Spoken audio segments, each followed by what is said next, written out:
On behalf of the Holy See of Ishgard, allow me to express my deepest thanks. Never before have we been required to contend with a primal.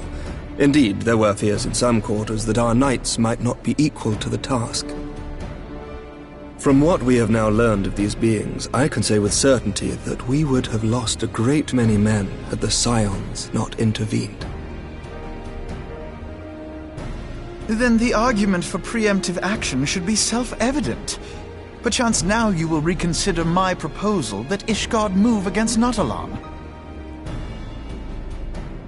Ere we first met, a similar proposal was tabled, but the Holy See decreed that we were to observe, and that military action should be taken only in self-defense.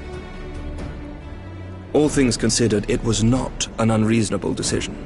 Since the calamity, 2 vigils have fallen to the Horde, while Garuda has never shown any inclination to storm the gates of judgment.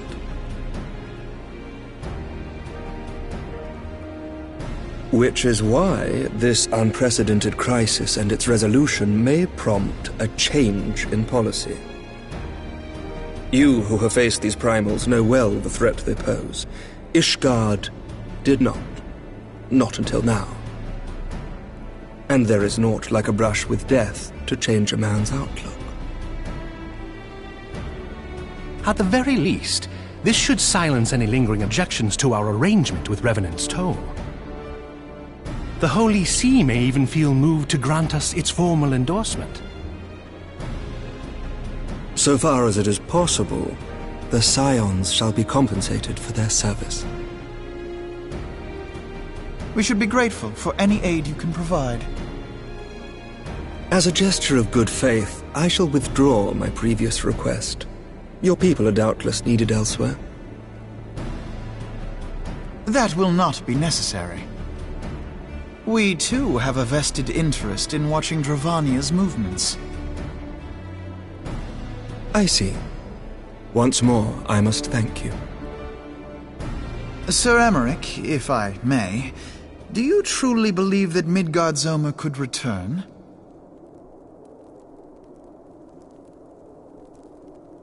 The heavens are a window unto truth, but those who interpret their movements are not infallible. I requested your involvement as a precautionary measure. But of course, you sought an excuse to compensate us from the first, mindful of what would happen if Revenant's Toll were taken by your enemies. Ishgard is not wont to aid its neighbors, but that does not preclude it from manipulating them to serve its own interests. Choose your next words carefully.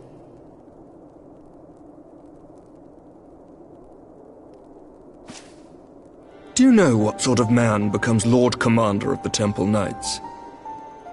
One who comes from good stock.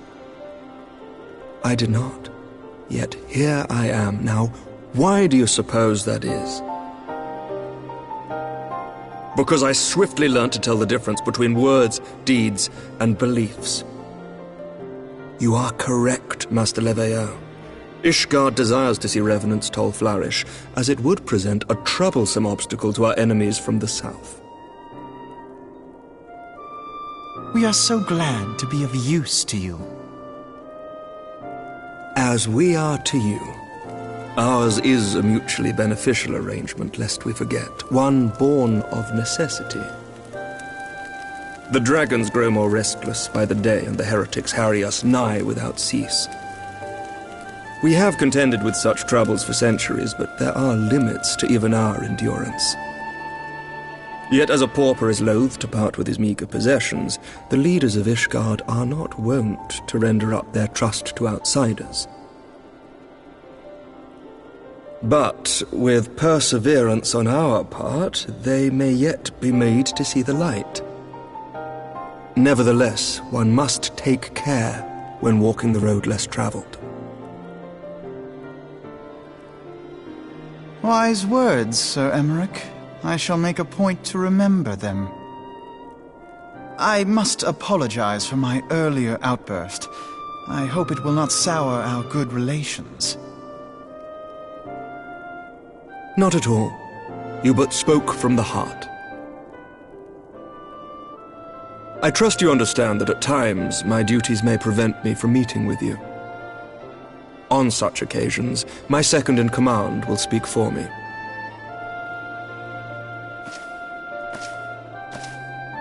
Lucia, at your service. Pray excuse our reticence. We are but wary of speaking too freely, lest our sentiments be made known to our enemies. Know that the Lord Commander and I are of one mind. For the sake of Ishgard, and of Eorzea at large, I pray our peoples can put aside their differences.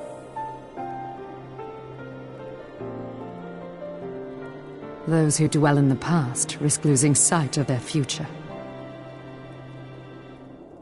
Should aught befall one of our shipments, pray inform Lucia immediately. You may also relay to her any words you might have for me alone. Not being of Ishgardian birth, she owes no allegiance to any noble house, making her as near to incorruptible as one can find in my homeland. Suffice it to say, I trust her completely, and so may you. Which reminds me, Lord Orshafon, if you would be so kind? Certainly.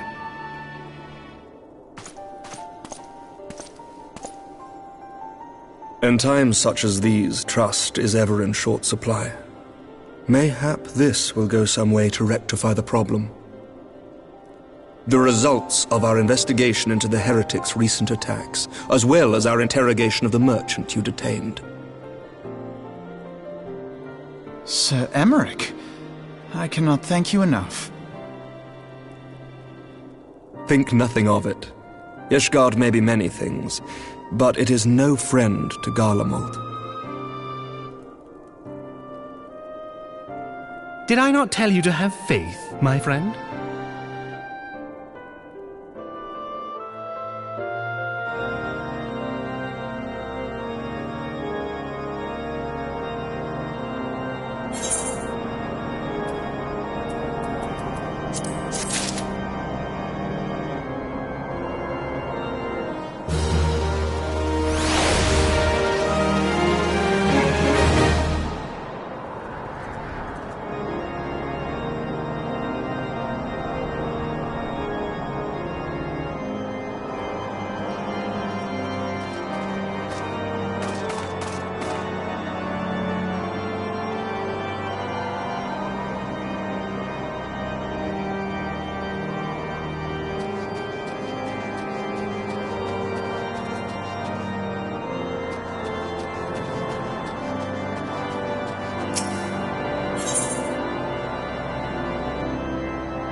Words cannot well express how glad I am to see you return to us hale and whole. Needless to say, I am most eager to hear your account of that which occurred in Kurthis, assuming you're ready to speak of it. Excellent. I shall summon the others at once.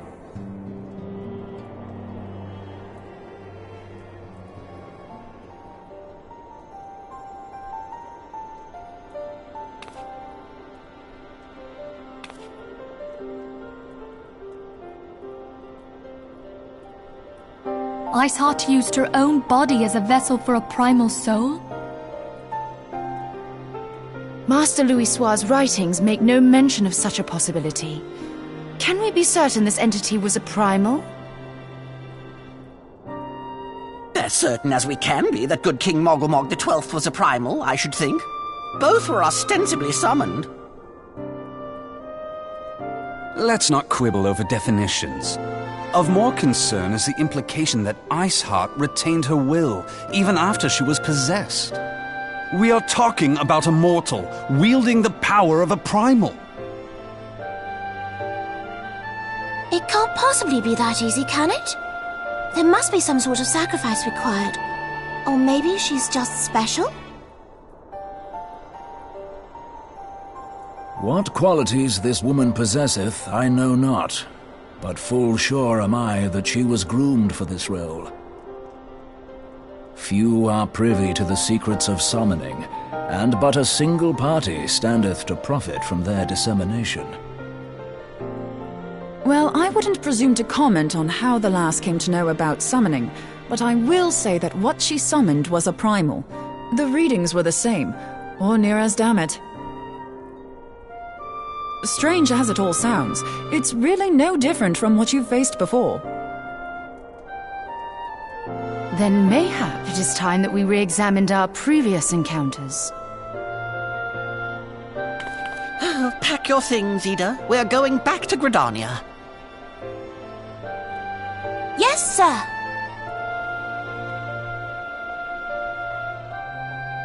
About Iceheart's final words to you. Hear, feel, think. Hydaelyn speaks to her as well. If Iceheart is blessed with the power of the Echo, she will doubtless have used it to further her goals. Or could it be that it was a revelation granted her by the Echo which first set her on this path? She did say that the Ishgardians were blind to the truth. Do you think she has knowledge of the origins of the Ishgardian-Dravanian War? It would do much to explain her unwavering conviction. Did not the Lady Iceheart implore thee to seek the Keeper of the Lake?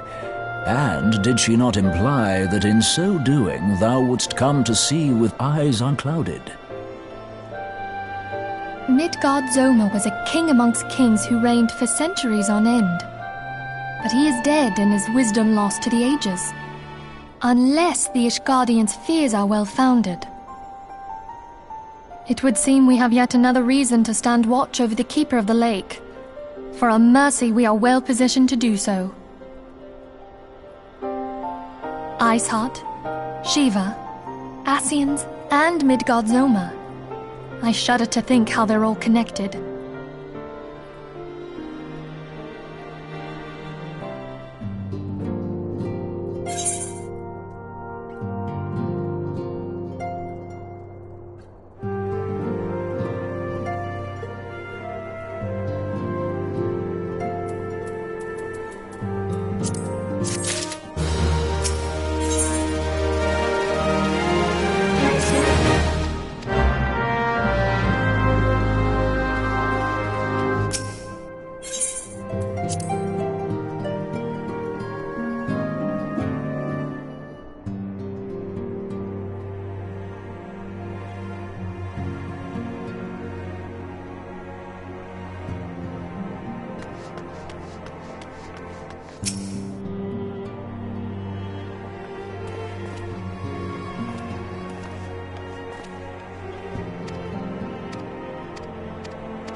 I have heard.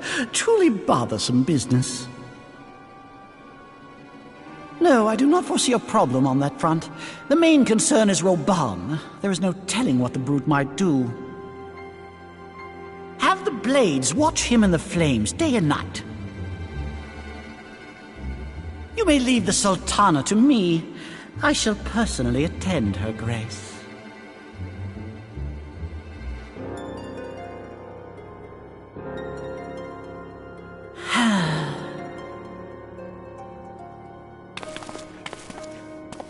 Sever one of the East Aldenard trade routes. That ought to keep Lolorito occupied for a while.